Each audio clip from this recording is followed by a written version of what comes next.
Hi friends, welcome to V square easy aptitude. இன்னைக்கு group 4ல் கேட்ட ஒரு மேக்ஸ் சம் பார்க்கலாம். ஒரு திடக்கோளத்தின் வலைப்பரப்பு 36 சென்டிமீட்டர் ஸ்கொயர். அதனை இரு அரைக்கோளங்களாக பிரித்தால் ஒரு அரைக்கோளத்தின் மொத்த பரப்பு என்ன அப்படின்னு கேட்குறாங்க.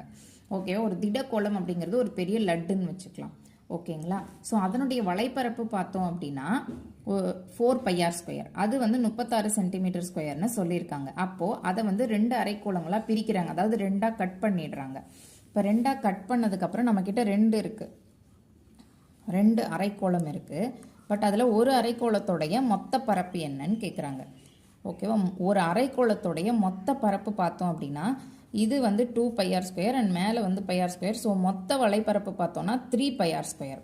இப்போது அவங்க 4 πr ஸ்கொயர் கொடுத்துட்டு நம்மக்கிட்ட 3 πr ஸ்கொயர் என்னன்னு கேட்குறாங்க. ஓகேவா?